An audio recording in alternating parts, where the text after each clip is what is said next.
Bienvenue dans cette nouvelle édition du QG News. Un sommaire de l'actualité. Les départs se poursuivent au Burundi. Le regain de tension ces derniers jours a poussé des milliers de personnes sur les routes de la Tanzanie notamment. Sommet anniversaire de la communauté économique des États de l'Afrique de l'Ouest. Il s'est ouvert ce mercredi à Abuja au Nigeria. Un gros plan dans ce journal. Et puis la nouvelle a été accueillie avec satisfaction à Kinshasa. La République démocratique du Congo a gagné 11 places au classement mondial de l'indice de développement humain.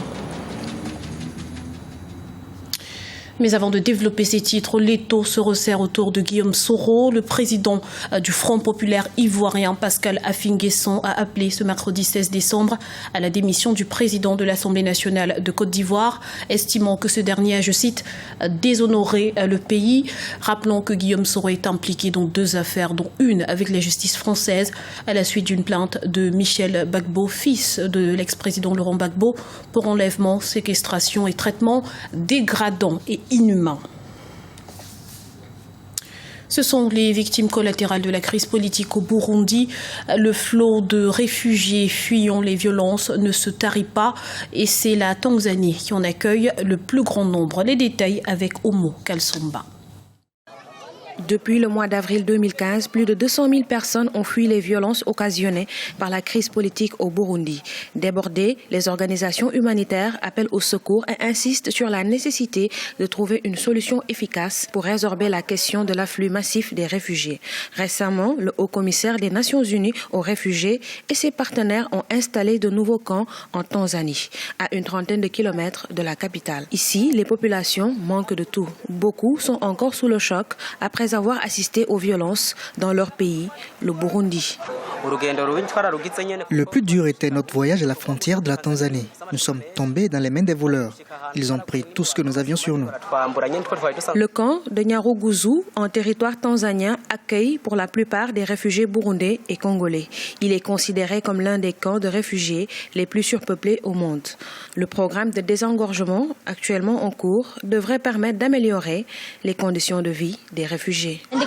Je suis réellement contente parce que nous étions revenus à la maison. Nous étions vraiment malheureux. Ici, j'ai renoué avec l'espoir. La vie pourra reprendre son cours normal. Ces dernières semaines, les violences qui se sont accrues au Burundi suscitent de vives inquiétudes au sein de la communauté internationale. Certains analystes craignent que le pays ne replonge dans un conflit ethnique, ce qui pourrait menacer la stabilité de toute la région de l'Afrique de l'Est. De son côté, le Cameroun fait également face à un afflux de réfugiés venant cette fois-ci du Nigeria. Près de 1200 personnes fuyant le nord-est du pays en proie aux exactions de Boko Haram sont rentrées au Cameroun en 2 jours. Ils ont été accueillis dans le camp de réfugiés de Foforé dans l'état de l'Adamawa où une assistance leur a été fournie. C'est un sommet particulier de la CEDEAO qui s'est ouvert ce mercredi à Abuja, capitale fédérale du Nigeria. La communauté économique des États de l'Afrique de l'Ouest célèbre en effet ses 40 ans d'existence et bien évidemment les questions sécuritaires dans la région sont au centre des discussions. On fait le point tout de suite avec Olivia Yéré. À Abuja, la CEDEAO célèbre ses 40 années d'existence. La communauté économique des États d'Afrique de l'Ouest a vu le jour le 28 mai 1975 à Lagos. Créée avec pour objectif de départ l'Union économique et monétaire ouest-africaine, l'institution a rapidement intégré dans ses objectifs le maintien de la paix et la gestion des conflits dans et entre les États membres. Un 40e anniversaire célébré à l'occasion du 48e sommet ordinaire des chefs d'État et de gouvernement qui se tient du 16 au 17 décembre 2015. Au nombre des thèmes évoqués dans la capitale fédérale nigériane, les questions sécuritaires dans la région. En matière de sécurité, la CEDEAO est confrontée aujourd'hui à une menace très claire de la part des bandes armées qui sévissent dans la bande sahélo-saharienne et qui, de jour en jour, devient beaucoup plus agressif.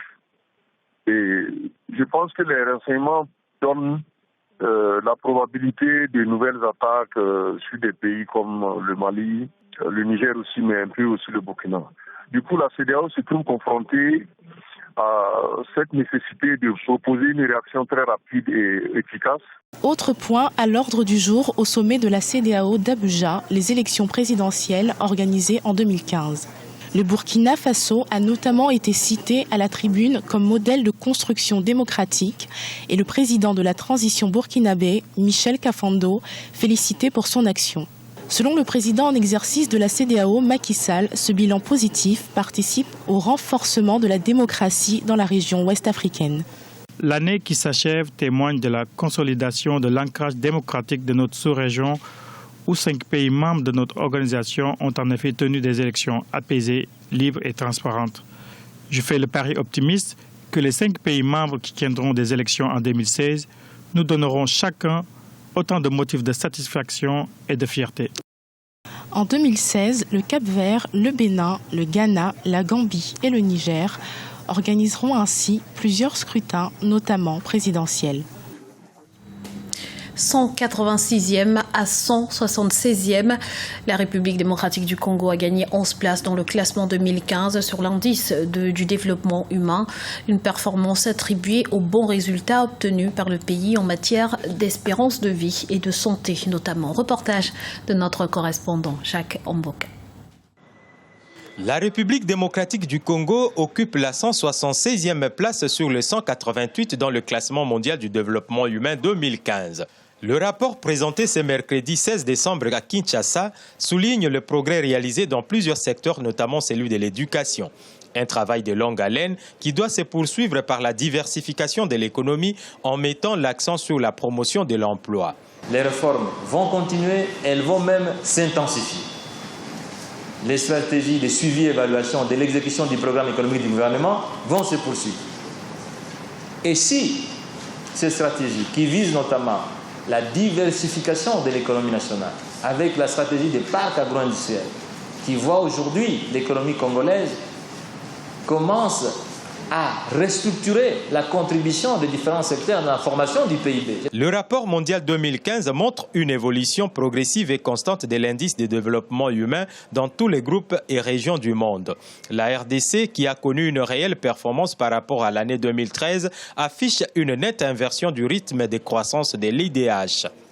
2 choses essentiellement contribuent à l'évolution positive que la République démocratique vient d'enregistrer en matière d'indice de développement humain.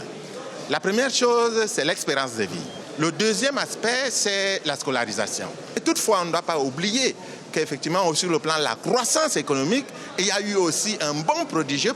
Malgré les performances réalisées, la RD Congo reste parmi les pays avec un taux de chômage et de sous-emploi les plus élevés. Créer de nouveaux débouchés pour élargir les choix du travail, garantir le bien-être du travailleur pour renforcer le lien positif entre le travail et le développement humain sont quelques-unes des recommandations faites par le PNUD à la RDC afin de maintenir le cap. Ce journal a été réalisé par l'ensemble de la rédaction. Merci pour votre fidélité. Retrouvez dans un instant une nouvelle édition de l'information sur Africa 24.